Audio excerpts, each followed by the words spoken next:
Andrea Brillantes, nagsalita na kung bakit nilayasan ng ABS-CBN at lumipat sa TV5.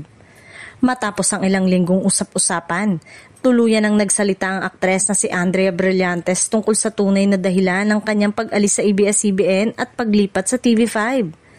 Sa ginanap na contract signing nitong October 23, 2025, opisyal nang pumirma si Andrea sa MQuest Ventures, ang artist management arm ng TV5.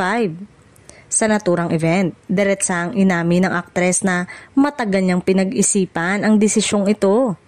Isang hakbang na ani ay hindi madali, lalo't halos buong buhay niya ay ginugol niya sa Kapamilya Network.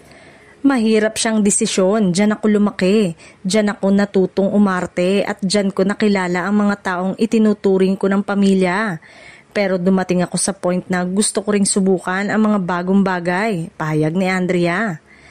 Ayon kay Andrea, wala umanong samaan ng loob sa pagitan niya at ng ABS-CBN.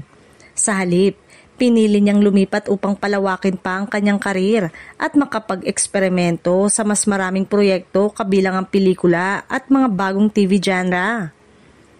Matapos ang mahigit 15 years sa Star Magic, kinilala si Andrea na ang lahat ng oportunidad na ibinibigay sa kanya ng ABS-CBN, ngunit aminado siyang gusto niyang maranasan ang creative freedom at mga bagong hamon sa karera. Walang bitterness, I will always be grateful sa ABS-CBN, pero ngayon gusto ko ring tuklasan kung ano pa ang kaya kong gawin sa labas ng comfort zone ko, sabi pa ng aktres. Ayon sa MQuest Ventures, nakatakdang magsimula agad si Andrea sa kanyang unang proyekto sa ilalim ng TV5 na isang major film collaboration na ipapalabas sa unang bahagi ng 2026.